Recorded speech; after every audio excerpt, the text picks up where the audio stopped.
Going to review what we covered last week. We were in a very large section called interests. This was about the interests of Thomas Jefferson. And we talked about architecture. He designed buildings, archaeology. He's considered the father of archaeology. He laid out a pattern for how to survey an area. Farming, developed lots of farming techniques, diversification of crops, had a big interest in wine, bought lots of French wines. Interior design, he invented the swivel chair. Clocks, he had clocks with hanging weights that kept very accurate time. We showed windows that he had designed. He knew 6 different languages. Now today we're going to finish this up with the last 2 major interests of Jefferson, the natural world and interchangeable parts. Natural world first. He was very interested in birds, did a lot of study of birds. There was no photography at the time, not for, almost 30 years, more than 30 years after, well, I guess about 15 years after Jefferson died, before there was any photography. So everything was based on drawings. He talked about different styles of birds, predatory birds, birds that were the victims, the hierarchy of bird eating, and talked about ground feeding and aerial feeding birds and birds that like to perch when they ate, so on. He's a member of the American Philosophical Society. Now, it sounds like something that would be in philosophy, but it included science. And in particular, of most interest to Jefferson was the section of the American Philosophical Society that dealt with the natural world. Here's a plaque in Philadelphia. And this American Philosophical Society was founded by Benjamin Franklin, a fellow founding father with Thomas Jefferson. And you can see there it was founded in 1743. Below it says, an outgrowth of the junto, 1727. I'll explain that in a second. And then reorganized 1769. The first learned society in the British plantations in America. And the building that this plaque is on where they met was erected from 1776 to 1789. Now that junto, that's a political group. That's what they called them in the 1700s. As far back as into the 1600s. So the American Philosophical Society used to be called the Junto Society. Interchangeable parts is our final section in the major interests of Jefferson. Frequently, guns in particular were just a single item. Something went wrong with it, you bought a new gun. Interchangeable parts, here's a gun showing, multiple parts. You could put them together. You could take it apart and take up less space. If you wanted to travel, you could pack it differently. You could put it all back together when you got someplace else. And, the notion of interchangeable parts. Jefferson really learned about this when he was in Europe, and he brought the idea back to the United States but it really didn't grab a hold. It ended up really, it was during the Civil War. Matter of fact, there was a Civil War general that said, we don't need that kind of crap. Lincoln found out about it and said, yes, we do. And it made a huge difference in the last couple of years of the United States Civil War. Interesting on this gun, you can see through the stock is how it's loaded there, here. And you can see parts can be screwed and unscrewed. Now, we're done with that. We're going to start looking at some other aspects of Jefferson's career and things that he felt were important. The first one is education, and he wanted education for all. Of course, the big question is, what does all mean? All citizens means white males. And he wanted the system publicly supported. So the money for education would come from taxes. Now, there were no individual income taxes in the United States until 1913. They were unconstitutional until an amendment got passed allowing direct taxation.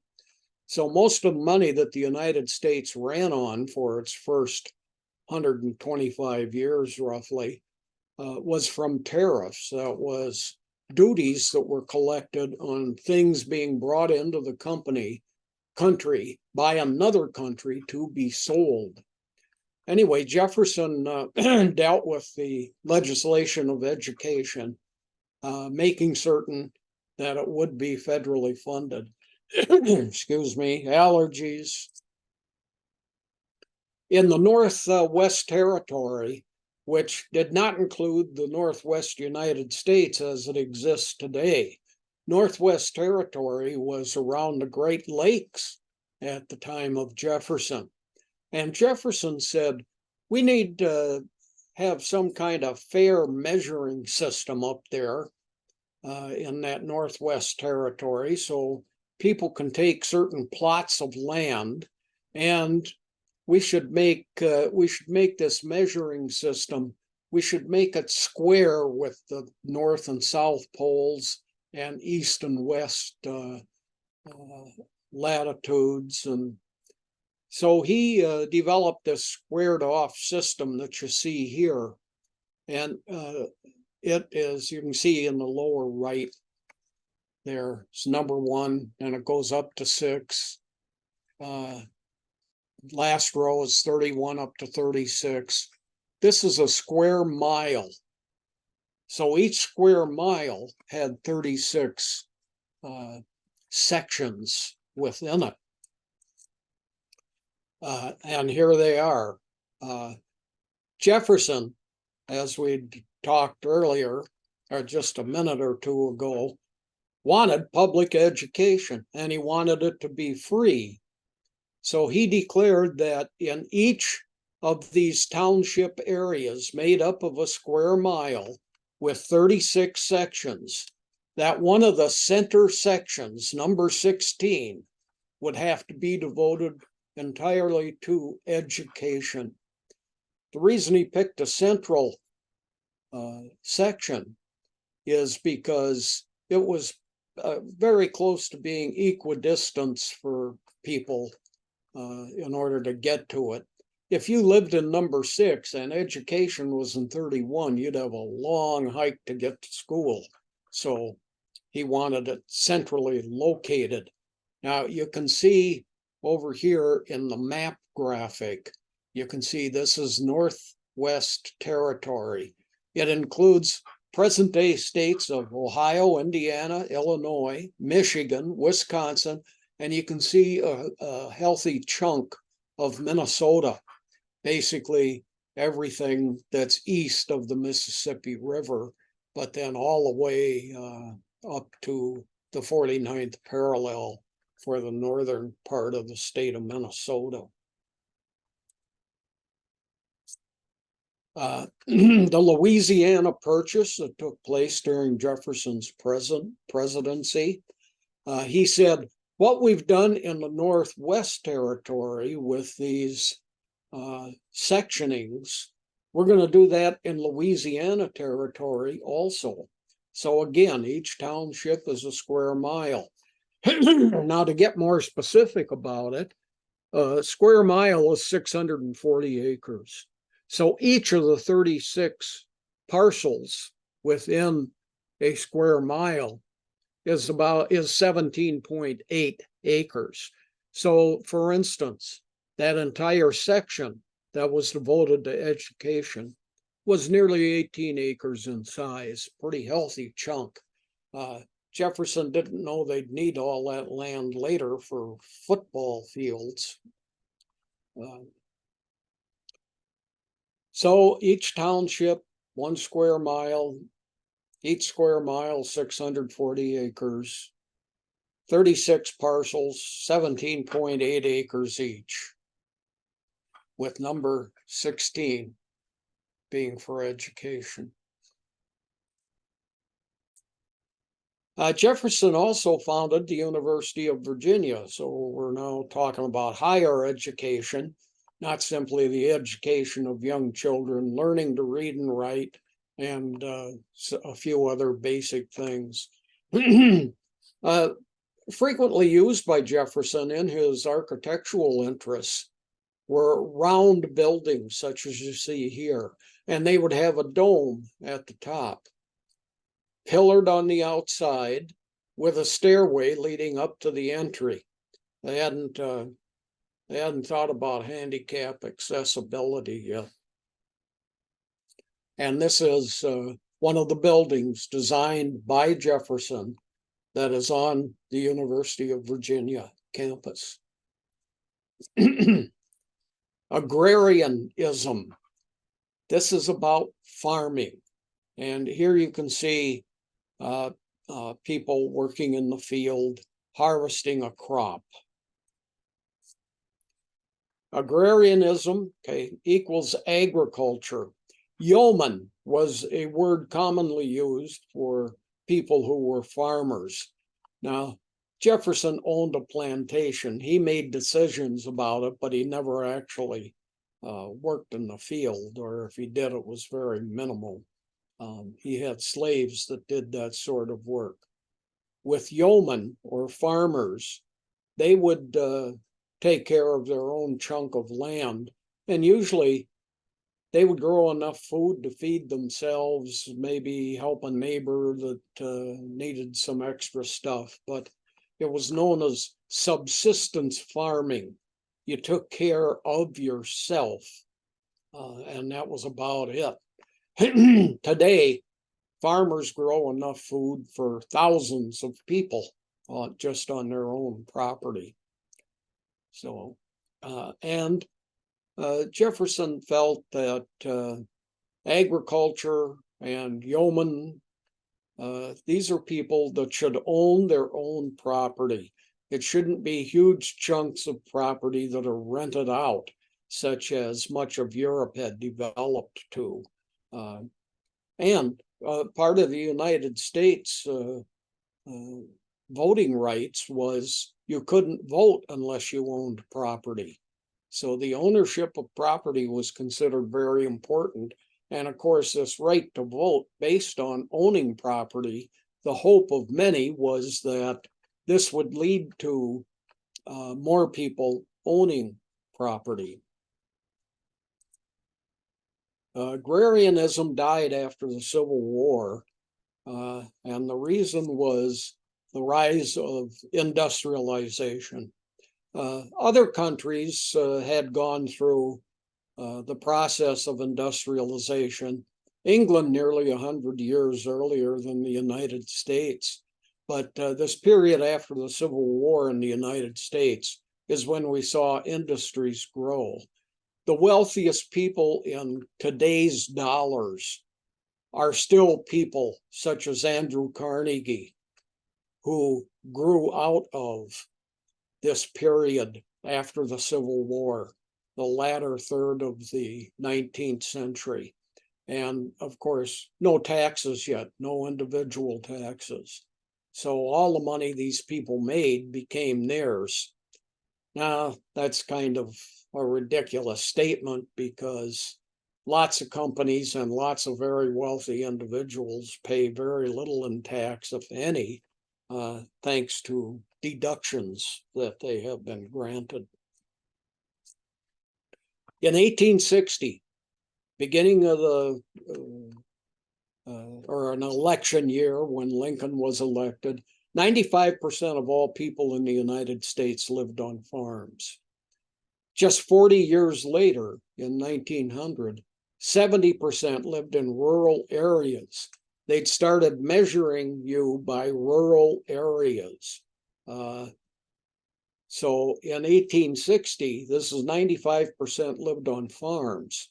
In 1900, 70% of all people lived in towns of 10,000 or less or on a farm. By the year 2000, we were at about 5% of all people live in rural areas. And we'd pooped up a rural town to 25,000 people. So 5% of all people lived in towns of 25,000 or less or on a farm. So in 140 years, you'd seen a total reversal from rural to urban. 95% on farms in 1860, 95% in cities in 2000. So this was quite a drop shown in the graphic here in rural populations. Historians who have written about this include John Hicks and Jeffrey Williamson. John Hicks wrote about how the railroads really were responsible for all this economic growth because they could move materials about. My wife grew up on a farm 10 miles south of St. James, Minnesota. That's about 40 miles west of Mankato. And her mother talked to me one day about, I have a neighbor, and I was telling her about you teaching history. And she said, my brother is John Hicks. Ask him if he knows my brother. And Marilyn's, my wife's mother, asked me about this. I said, absolutely.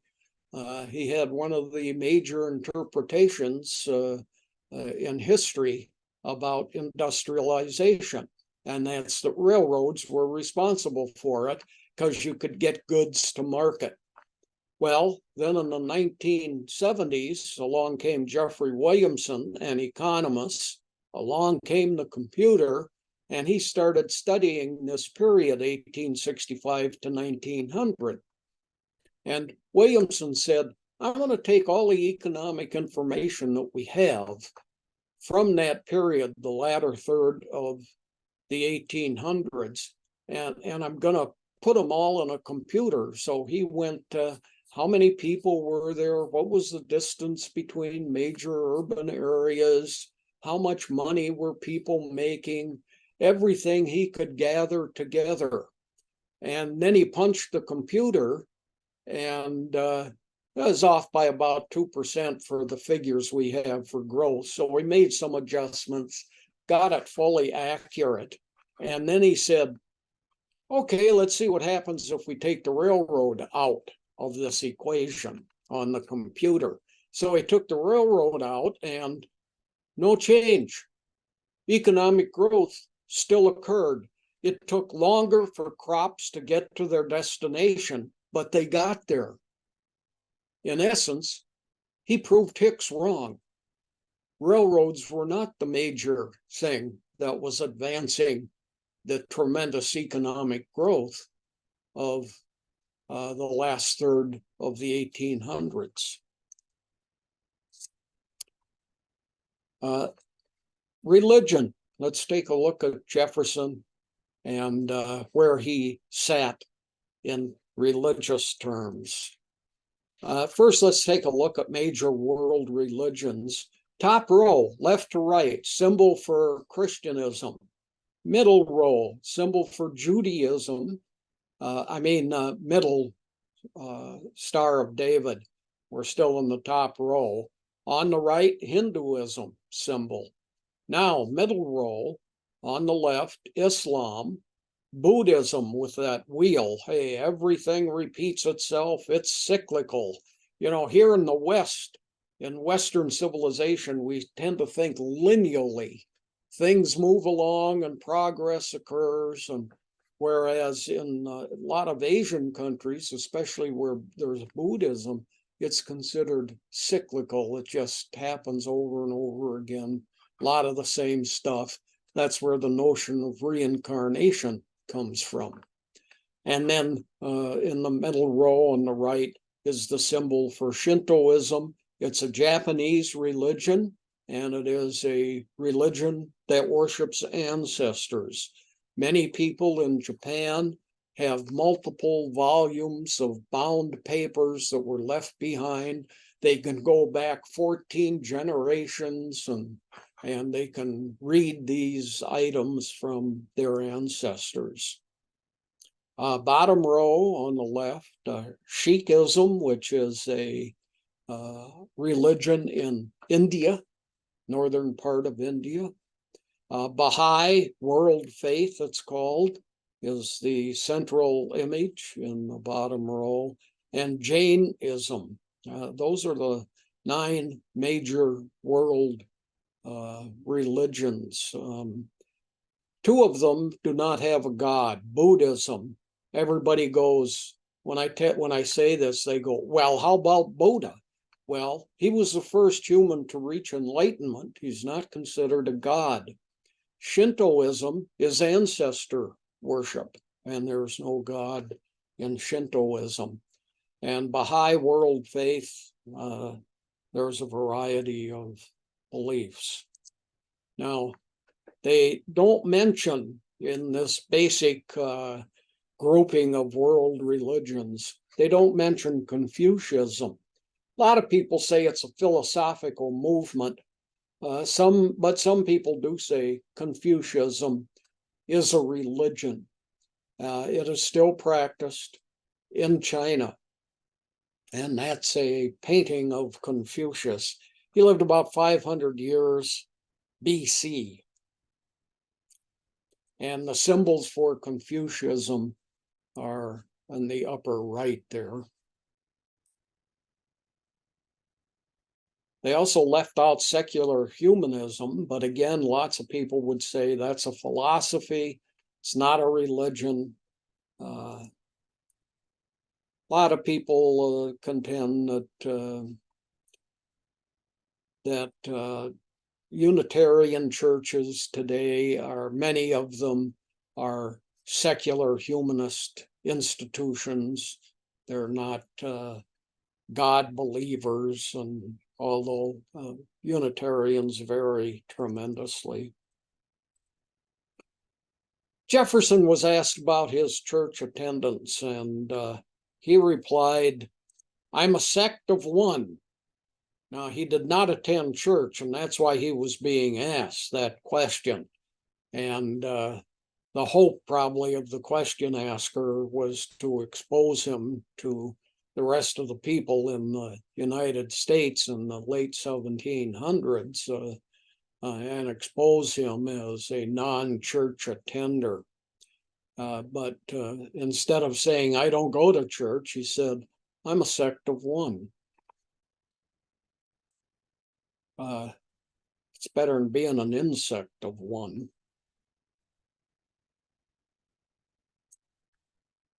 The New Testament, what was Jefferson's position on the Bible generally? But we're going to talk about the New Testament, and even then, only a portion of it. First thing we're going to do is take a look at 3 quotes from Jefferson that confirm his beliefs. New Testament, so much untruth, charlatanism, and imposture. That's a very, very critical review. anti-religious view, almost certainly an anti-Christian one. The disciples, Jefferson stated, are a band of dupes and impostors. Here's a book some of you might be interested in about the New Testament, and it's a history of the New Testament and its interpretation up to 1700. Jefferson also said that Paul is the first corrupter of the doctrines of Jesus. Well, let's take a look at the Jefferson Bible. Yep, he wrote his own copy of it, not the whole thing, just 4 chapters. It's the first 4 Gospels, and Jefferson rewrote them. And the subtitle is The Life and Morals of Jesus of Nazareth. What Jefferson emphasized was, how are we supposed to behave, and how did Jesus live? He deleted all of the following from the first 4 books of the Bible that he rewrote. The virgin birth, no such thing ever happened. It's impossible. The divinity of Christ, there is no human who's reached divinity, according to Jefferson. Miracles don't happen, they're impossible. The resurrection, Jefferson wasn't a heaven believer. And supernatural stories in the Bible. He deleted all of these items from the first 4 books of the Bible. The Jefferson Bible is still in print today. It's been in continuous print since Jefferson first had it published. It's very inexpensive. You can buy it on Amazon. And here's a copy of a relatively recent version of the Jefferson Bible. Church and state. And there's another cover for the Jefferson Bible book as the graphic here. No church and state association. Jefferson called it tyranny. You got to separate church and state. Here you see a lightning bolt, and on the left is a religious building, and on the right is a government building, and never shall they meet in the Jefferson philosophy and in the philosophy of most of the founding fathers. This is Benjamin Disraeli. We're just going to use him as an example of religious expression, and a lot of people would say Jefferson would say religious tyranny over people who aren't in the same religious group or who are non-religious. Well, in England, there's an official religion. It's the Church of England. Recently, King Charles, by talking recently, I mean contemporary with us, Prince Charles was getting a divorce from his first wife, Diana. He's now King Charles. And the Church of England did not recognize divorces. So he went up to Scotland and asked the Presbyterian Church about it. And they said, sure, no problem. Well, back when Benjamin Disraeli, pictured here, was alive in the late 1800s, he was a Jew. You had to be a Christian to serve in Parliament, and you had to be a member of the Church of England, and he wasn't that. He converted to Christianity. Some people say simply because he was interested in politics, others say true conversion. He then won a seat in Parliament and rose to the position of Prime Minister, working with Queen Victoria. There were still attempts to unseat him even after he'd won the seat. One of the fellow members of Parliament made a very famous statement. While our ancestors were groveling in the soil, his were writing the 10 Commandments. So non-church members in England also, you couldn't sue. So people who were church members could do almost anything they wanted, to financially embarrass or publicly embarrass people who were non-Christians. And the non-Church of England member would stand alone. Nothing could be done. They couldn't sue anybody. Also, if you weren't a member of the Church of England, you couldn't inherit anything. So if your father owned land, he was a member of the Church of England, but you'd never joined, you couldn't inherit that land. Any violations to these principles about being a member of the Church of England meant 3 years in prison. Suggested sentence. Excuse me. This is Patrick Henry. Patrick Henry was very religious. He was a Quaker. Lots of Quakers in the state of Pennsylvania. Patrick Henry introduced legislation into the Congress that said, we need to tax people, and that tax money needs to go to the churches to support them. So here's a founding father with quite a different attitude about the relationship between religion and the government. I'm opposed to any form of tyranny over the mind of man, was Jefferson's comment about this Patrick Henry legislation. Jefferson was opposed to such legislation. And it, of course, never happened. When Jefferson was president, he never issued a call to prayer. Many presidents have. He never issued a Thanksgiving proclamation, and that doesn't mean the national holiday that we have today. It means a general day of Thanksgiving, like when a war would end or something like that. The first proclamation concerning Thanksgiving Day, and everybody gets the day off and you have a big meal, etc. That came from Abraham Lincoln. And it required a presidential proclamation every year. I think it was, I'd have to look it up, I guess. I probably shouldn't say, but I think it wasn't until Franklin Roosevelt that it was made a national holiday.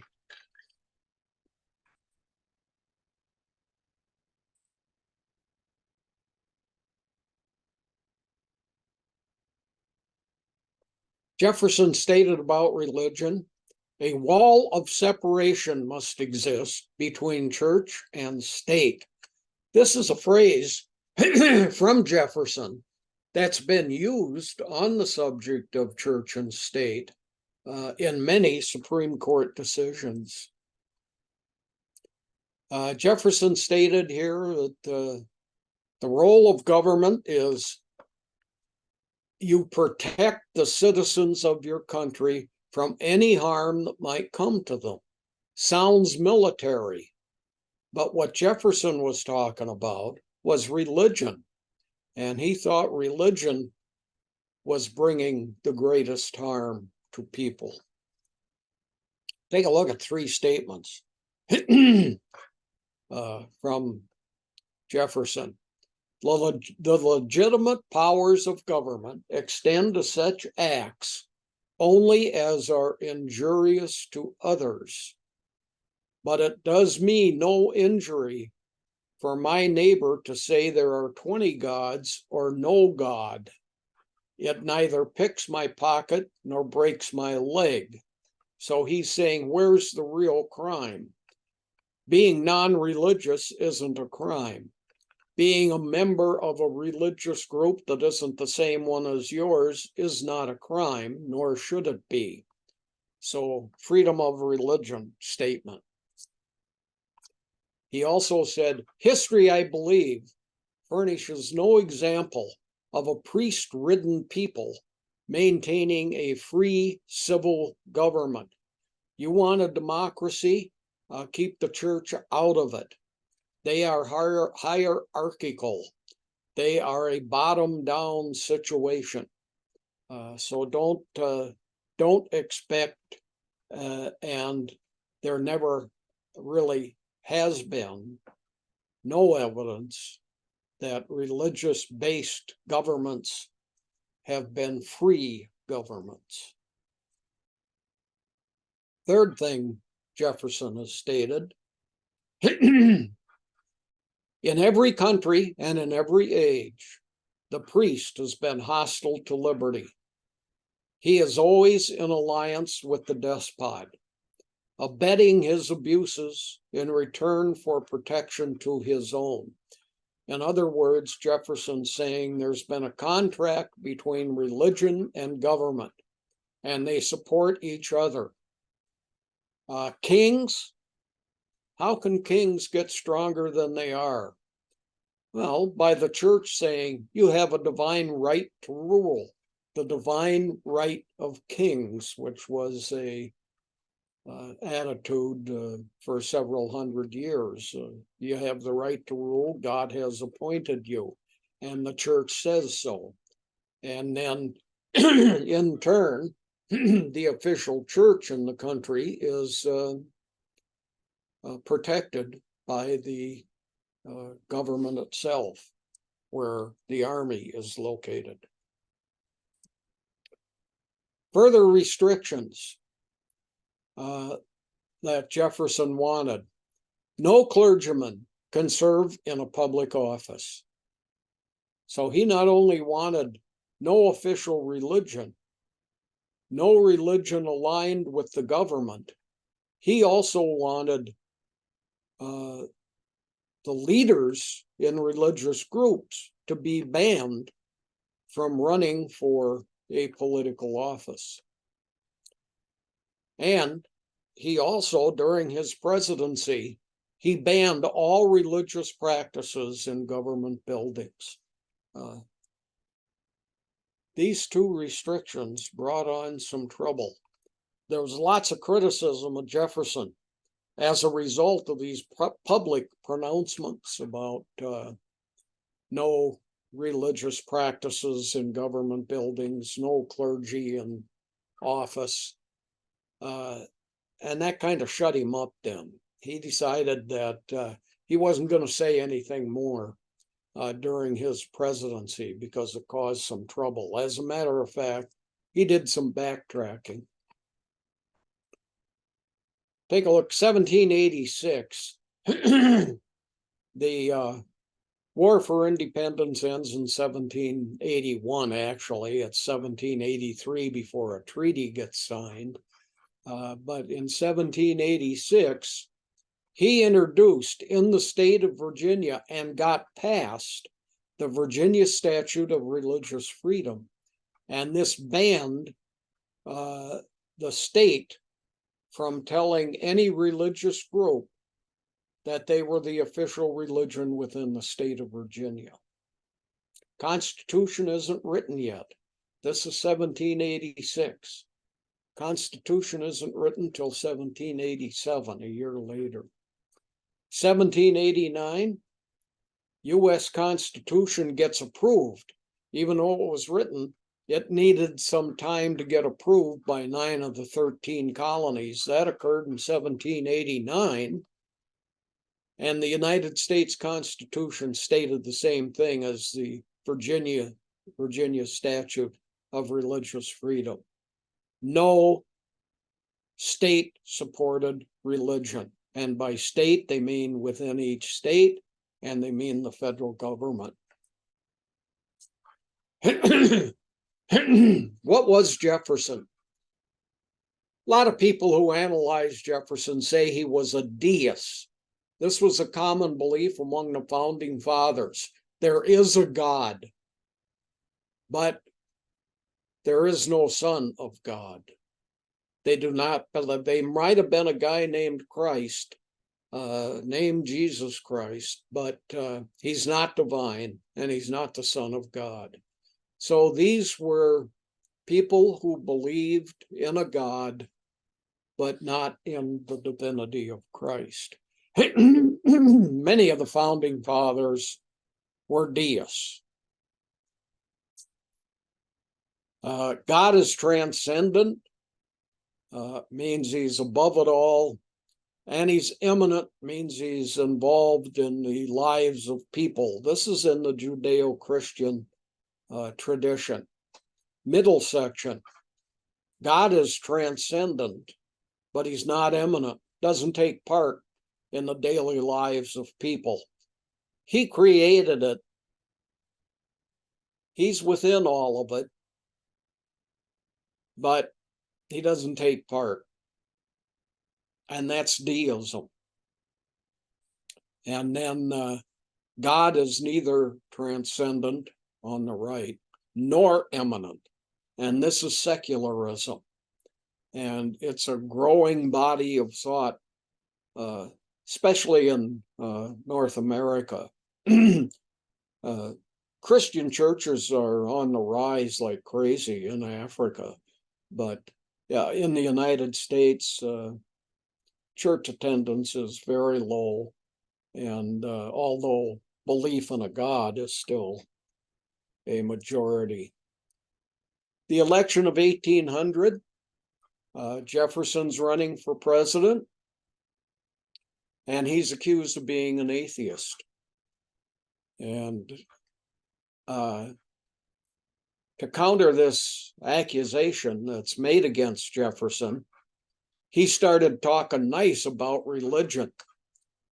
He has his first inaugural address in 1801, and he talks about the necessities of religion, etc. So he's worried about this maybe becoming a problem for him, these accusations of atheism.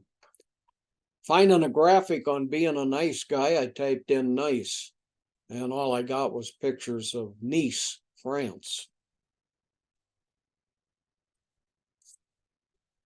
Separation of church and state. The real issue today, and this is me talking now, may be separation of corporations and state. Here's a flag where the stars belong, or a whole bunch of corporations. Now, I wrote this stuff starting in 2021, so the information I gathered was from the year 2020. Now I've gone through and revised some of it because I'm not delivering it until 2023 here. But the major thing about church and state, now calling it corporation and state, is the number of bailouts that the United States government gives to corporations in order to keep them, at least this is the argument, in order to keep them in business. Here's the top 10 of 998 corporations. That's not the total number of corporations. That's the total number that received bailouts in 2020.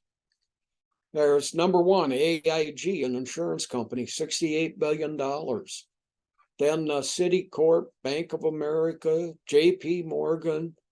If you look at this list, you can see 6 of the top 10 bailouts are banks. 2 are financial institutions. One's an auto company, one's an insurance company. And you can see those are billions of dollars. 68 billion, 45 billion, 25 billion. Now, in some cases, in addition to the bailout money, there were loans that were made that had to be paid back to the federal government. So we'll also give you a $10 billion loan and you pay it back, and it's with no interest. Here in Minnesota, we did that for an airline. don't move out of the state. We gave them over $800 million.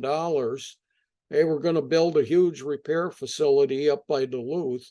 It never got built. They had a decade or more to pay back the $800 million, the whole time earning interest on it.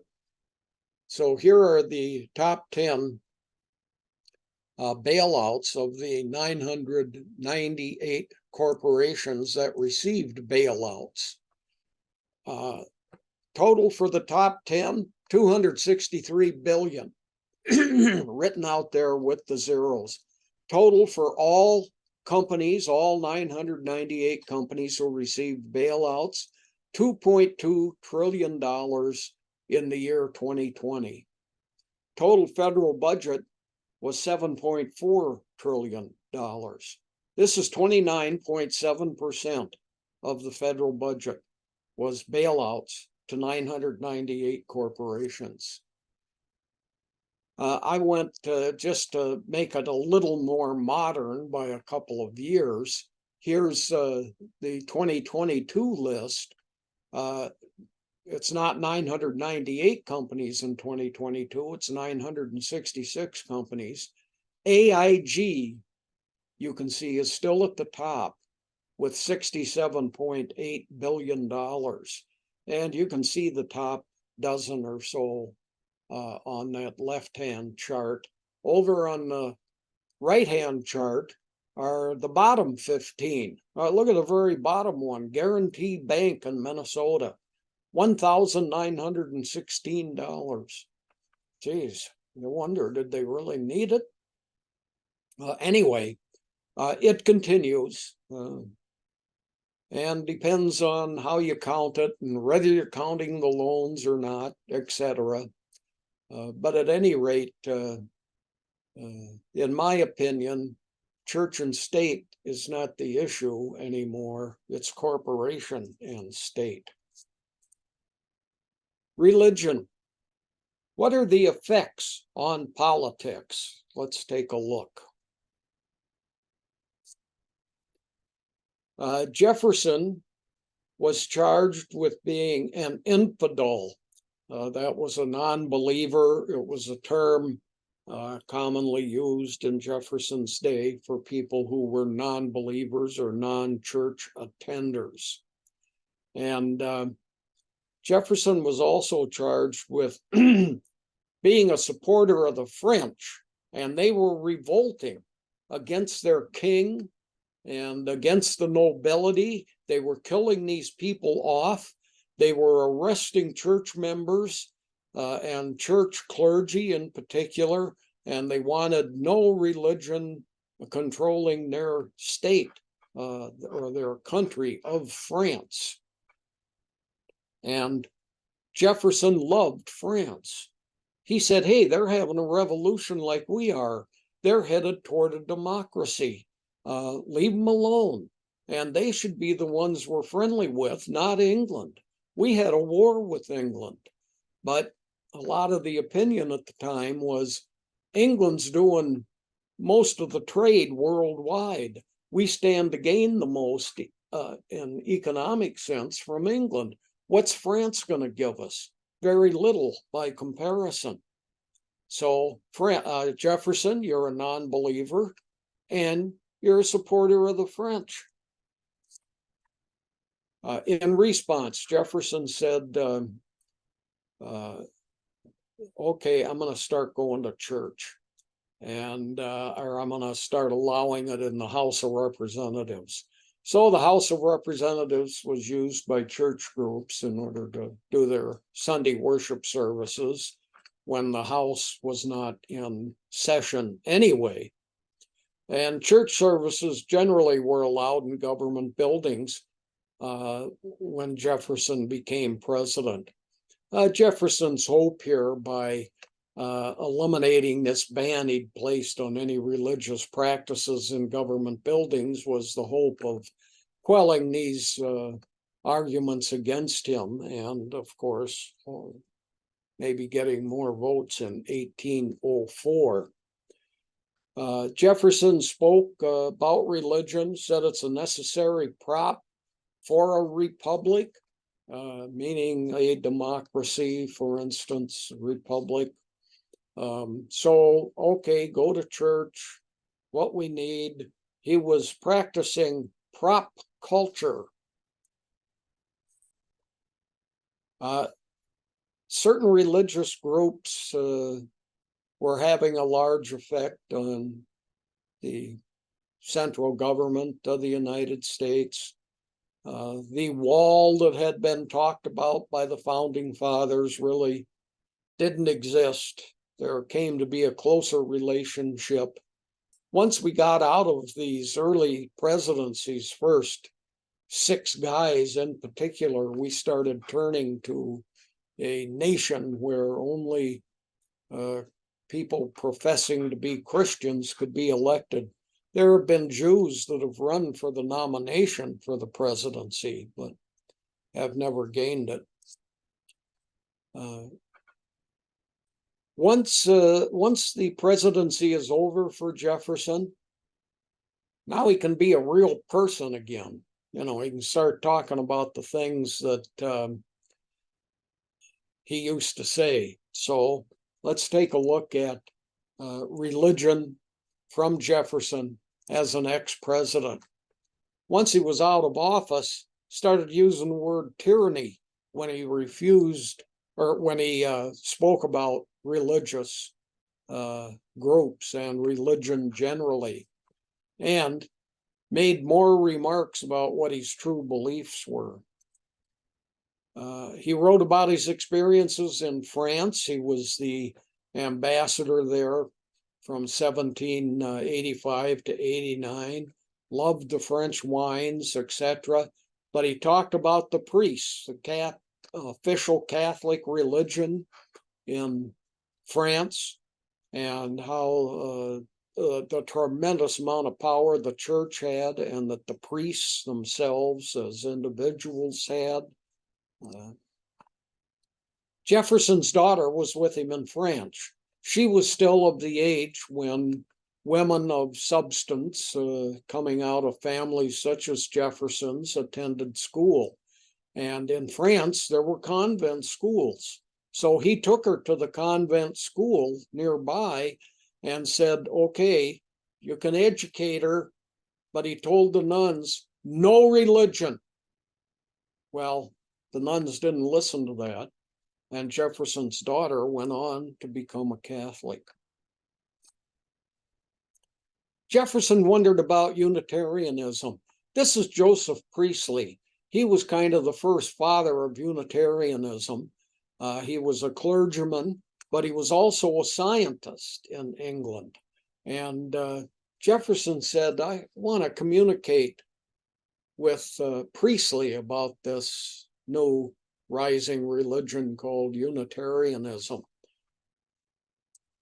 So Jefferson, in the process of talking religion with Priestley, ended up getting more interested in what Priestley was doing in his scientific research. Priestley is the guy that discovered oxygen, for instance. So this was somebody making some real headways in religion, that moved away from Christianity and making headways in science. Also, Priestley invented carbonated water. It didn't catch on for a while, but over the last 130 years, since the 1890s, with the invention of Coca-Cola, carbonated water's become a gigantic seller and a huge profit maker. And we have Priestley, co-founder of Unitarianism, to thank for carbonated water. I think I'll have a drink. Thanks. Thanks, Joe. Gin and tonic. Also, that's a carbonated beverage with gin in it. I know a couple people that drink these regularly. I'm not talking about myself. But Priestley had some problems. There was a theory out called the phlogiston theory. Okay, you got wood. That's what's used to heat your house back in the late 1700s and all through the 1800s. And so you take this pretty solid chunk of wood, and it's kind of heavy, and you throw it in your fireplace, and a kid can scoop the ashes and haul them out. It loses all its weight. It loses the substance that it had. What's going on? Well, it was hypothesized by scientists that there's something in there that disappears, and they called it phlogiston. The wood is heavy, the ashes are light. What happened to the weight? It burned off, and it's called phlogiston. Aristotle had four elements: air, water, earth, and fire. And in the 1700s, a lot of scientists were believers in this fifth element of phlogiston. So 4 elements plus phlogiston. So what is this phlogiston theory? This is a picture of J.J. Beecher. He was the guy that developed this notion. And he developed it because he said it's what happens when things get combusted or when they get oxidized. That could be like rust, for instance. So there's an illustration along the bottom. You burn wood, it becomes ashes, all the phlogiston burned off. Same thing with oxidation. You take a piece of iron and it disappears over a period of few decades, and where does it go? And why is it just rust left over? But it ended up being phlogiston theory was proved to be crap. So Jefferson begins writing again, more about religion. He's out of the presidency. He's not going to do anything more with politics. Writes regularly about his rejection of the divinity of Christ. And he writes regularly about denying miracles in the New Testament. Especially, he loved wine, and you can't make water into wine. Let's start off with Jefferson's political career, the earlier events of it. You know, when the United States started, we were at war with Britain. There was no constitution for 13 more years after 1776. So we had the Articles of Confederation. And under the Articles of Confederation for those 13 years, we had different Congresses. Well, the biggie was the Second Continental Congress, and they were passing legislation that they wanted the states to obey, federal legislation. And it was this Second Continental Congress that declared independence from Britain. And they wrote up the Declaration of Independence and sent it to the King of England. And Jefferson was the author of that Declaration of Independence, at least in part. Talk a bit about that later. In Virginia politics, so this is the state of Virginia, their House of Representatives was called the House of Burgesses. Okay, what's a burgess? A burgess is a person that has full citizenship rights. They later changed the name to the House of Delegates because there no longer became something where you had partial citizenship rights and then full citizenship rights, etc. And here's an image, and it's Jefferson delivering a speech to his all-male colleagues there in the House of Burgesses. Did you notice in the upper left, in the gallery, there's women observing. what's going on in this House of Burgesses. Jefferson introduced 7 major pieces of legislation into the Virginia House of Burgesses. First one was writing a state constitution. And here in Jefferson's handwriting is his a portion of his proposal for the Virginia state constitution. First thing or second major thing after he wrote it, now what's it say? Separation of church and state. And he introduced a bill, religious freedom within the state of Virginia. And the state may support no religion, and it may not declare any religion to be the official religion. And there will be no support of any religious beliefs. Third major item in the House of Burgesses for Jefferson was all these British laws that are still in existence in the colonies. How can we get rid of those? How can we make them look more like United States documents rather than British documents? So he wanted these laws revised, and he wanted all these British laws restated. Let's put them into a different kind of language, and let's separate our laws from British laws. Fourth, revamp the legal system in the state. Change everything over from the British system. Okay, you attorneys, when you come to court, you don't have to wear one of those white wigs anymore. Okay, defendant in a criminal case, you don't have to stand inside a box with bars on the front of it that makes it look like you're in prison. You get to sit with your attorneys who are defending you. And support for educational institutions.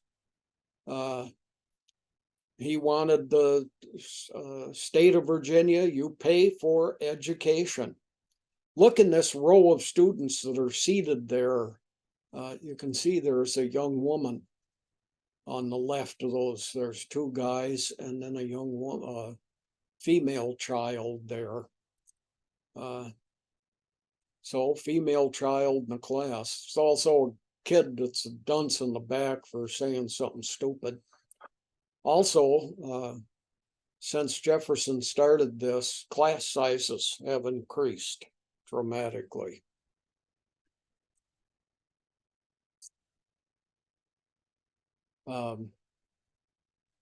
There is a window, so students could look out the window, and it's a male instructor. You know, into the 1800s and all through the 1900s, the 20th century, this was a job for women.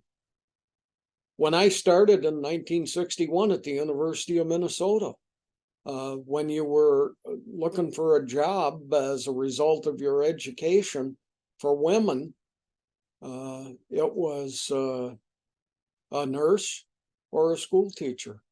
End of story.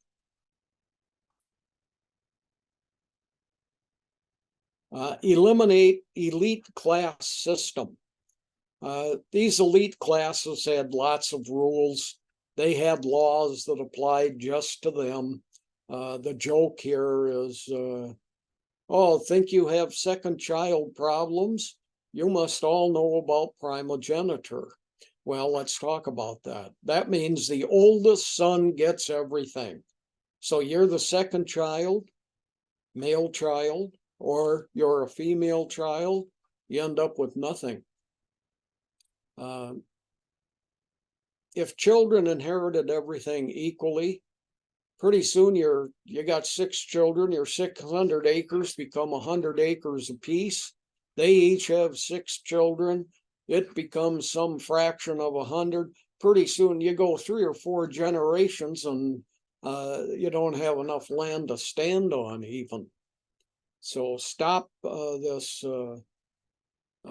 eliminate this elite class system was something Jefferson started talking about.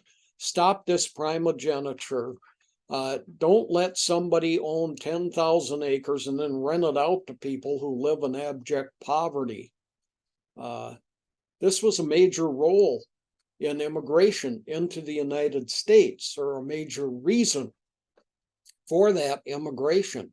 All the land had run out in Europe, and they had primogeniture.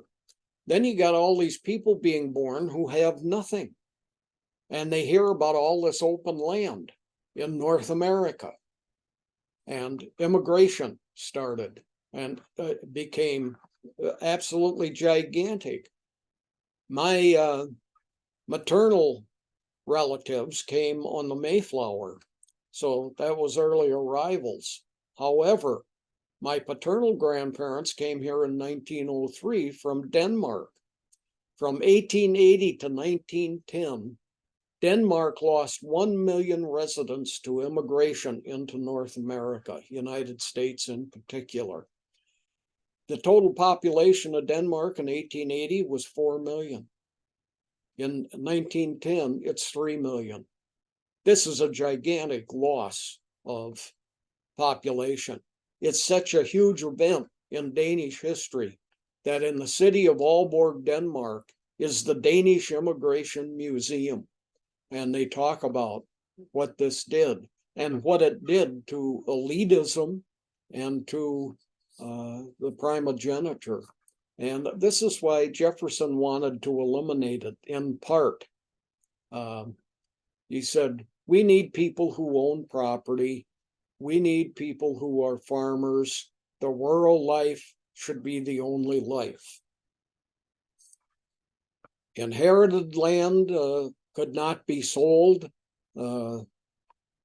So another aspect of primogeniture, in order to keep the family estate together, was one person in the family inherits it, one child.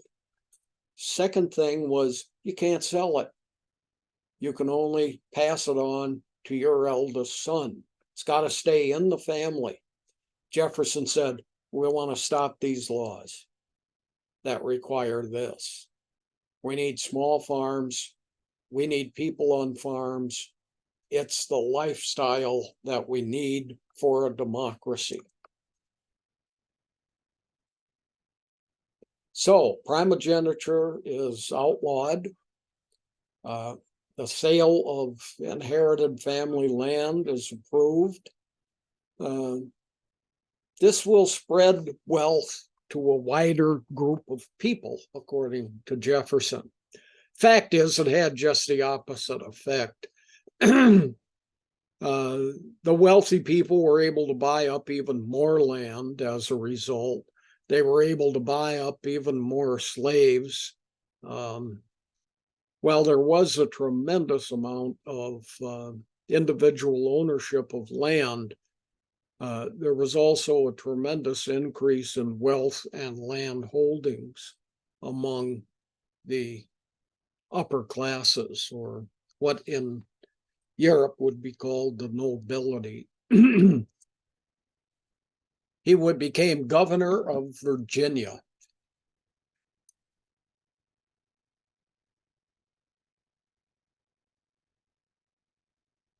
So Jefferson has started by serving in the House of Burgesses, done some major legislation there in the state of Virginia about changing what happens in North America as compared to what's going on in Europe, England in particular. The Virginia governor served a one-year term.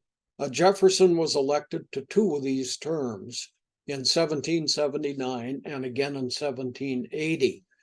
Now, this is when the War for Independence is in full swing. It's 1776 to 1791. There's actual 1781.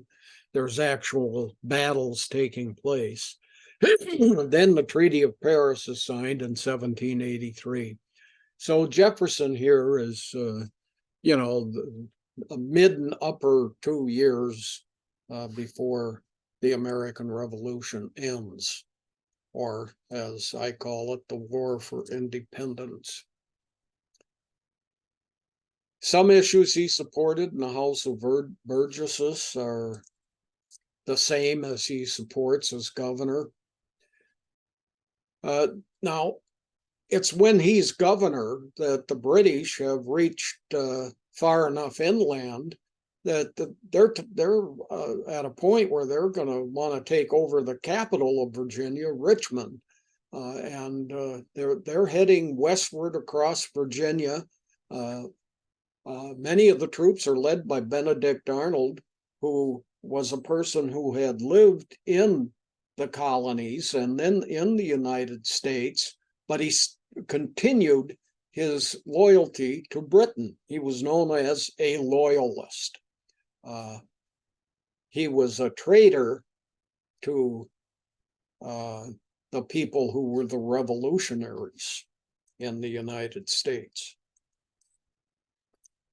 Two goals that the British had. It's a big deal. You invade another country, excuse me, you take over their capital city. Well, Virginia, we're going to take over Richmond, that's the capital. And they figure then everybody has to flee, and that includes the entire, all the government officials. So the government gets all screwed up, and it's much easier to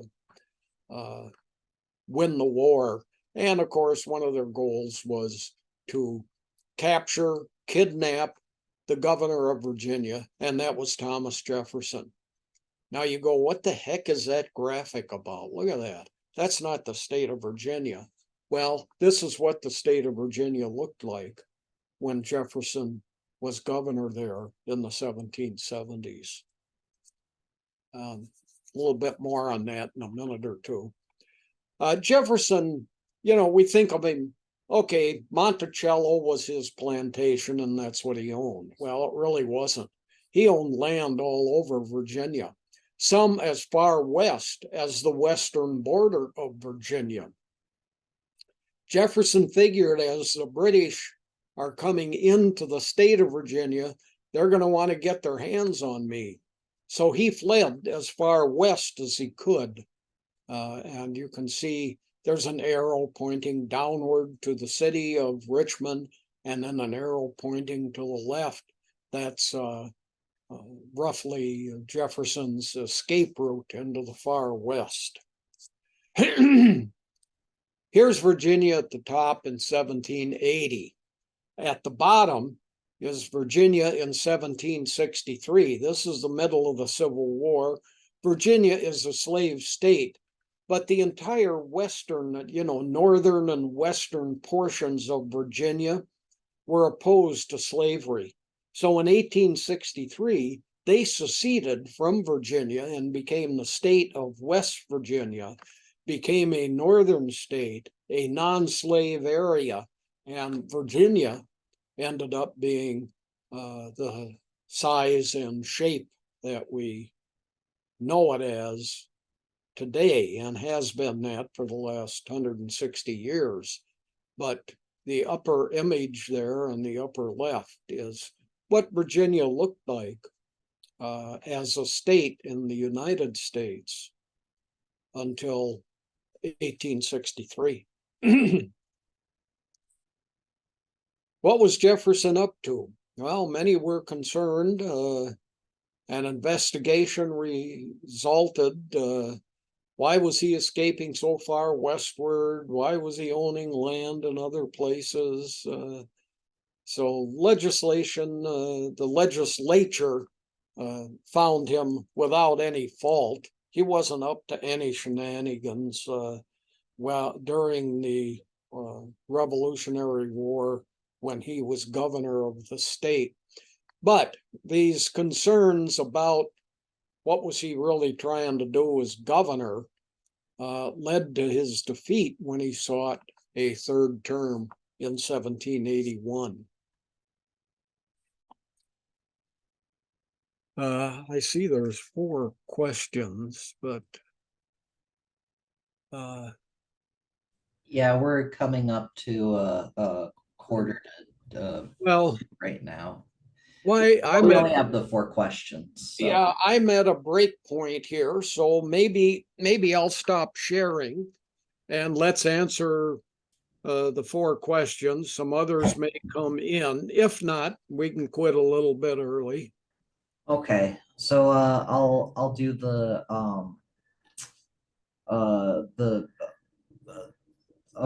so here's the first question. Yeah. What's your impression of Jefferson as a man in terms of loyalty and friendships? Um, well, there was lots of loyalty to things he wanted. I mean, not an unusual human characteristic. He wanted slavery. He owned 600 slaves. One of the major slave owners within the United States. He supported slavery. He was asked about it when he was in France. They'd outlawed it. They couldn't understand why Jefferson supported it, why he brought slaves with him to France to maintain his household there. It became a common argument and concern. Uh, his friendships, he had several of them. From the friendships, he gained a tremendous amount of pats on the back. Uh, Benjamin Franklin, in particular, just thought that that swivel chair was the greatest thing ever invented and wanted one. And so people would come to visit Jefferson. Generally, in friendships, though, he liked smaller groups. As I talked about in the last 2 weeks, Jefferson had a very noticeable and pronounced stutter. He also had a lisp.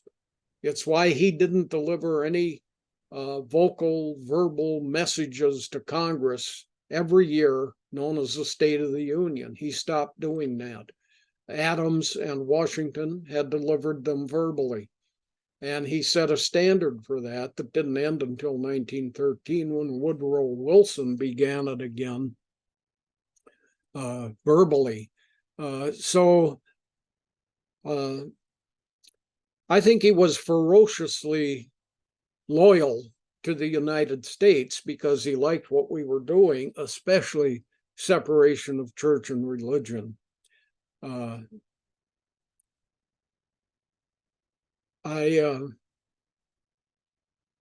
And I'll talk about this later, but I think as presidents, he's probably one of the most overrated of our presidents. Everybody knows about Thomas Jefferson and Abraham Lincoln. And when we get to the Jefferson presidency, I'll have lots of comments about his position on issues. And his major issue was trade policy that really struck him down, made for great difficulties. I'm done. All right. Thank you for that answer. Yeah. Here's the next question. Many early immigrants came because of religious persecution. Was Jefferson's ancestors among those who came due to persecution? Were his parents church attendees? Yes, they were Episcopalians, and Jefferson was baptized as such, but he quit going to church once he was an adult and could make his own decisions. I think that religious persecution is what brought the first Europeans to the present day United States. But of course, that was in the early 1600s. It'd be 170 years before there was a United States. So many of the people that came early on, before there was a United States, came due to religious persecution. And the people on board the Mayflower, they were reformers, Puritans. They wanted to purify the Church of England. They had so much trouble in England that they moved to Netherlands, spent a decade there, and then said, we're going to take a chance and sail across the ocean. And land, they knew all about the North and South America. So yes, to religious persecution before there was a United States. Once the United States started, then it became a lot of land. And I think the motivation was economic, not religious. People came here first for land, then for jobs, especially once industrialization started. That was the case with my grandfather. He got a job on the railroad, worked on the railroad his whole life. So depends on the time and the circumstances, but yes to religious persecution for a couple hundred years, and yes to economic advantage for a couple of hundred years. I think one of the questions here was Jefferson's ancestors among those who came due to persecution? Yeah, and that I don't know about. I've read about it. I can't remember it, but I'm going to make a note and look up his ancestor stuff. I think they were people of wealth, if I'm remembering correctly. It might have been just a part of the more opportunities. Yes. Because I think if Jefferson, he was in a pretty prominent position in American society, so I don't feel like he was part of, one of the persecuted religious organizations. No. And they're I think his ancestors came here for economic reasons, not religious ones. So Oh, well, thank you very much, Elizabeth Everett. yeah. Okay, next question. What do corporate bailouts have to do with Jefferson and separation of church and state? Seriously, so yeah, I think that's it. What do corporate bailouts have to do with Jefferson Yeah. and separation of church and state? I'm on my personal agenda, they say. Jefferson's off on his personal agenda here. So making a comment about Jefferson. Oh, I thought they were talking about me there on up. No. He's Oh, talking about Jefferson, not you. well, anyway, Jefferson knew nothing about corporate bailouts. My point was Jefferson's concern was church and state and keeping them separated. My concern is corporations and state, which are, a lot of people argue that the United States government is basically an arm of corporations. And then I brought in that list of corporate bailouts and the tremendous amount of money involved in corporate bailouts as an example of how we've moved from church and state being an issue. Maybe the issue today should be corporations and state. So just an example of government influence in terms of something that's externality, rather than like I think I understand what you're saying. Yeah. It's more so an example, not a commentary that Thomas Jefferson had on corporations. Okay. No, well, there weren't a lot of them. They weren't that same situation. Businesses were privately owned, and they were very small in nature during Jefferson's lifetime. I'm talking about one of the goals that I have in education is comparing things that happened in the past with things that are similar today. See, what is there anything we can learn from this past stuff and apply it to today? And that's what I was doing with that section on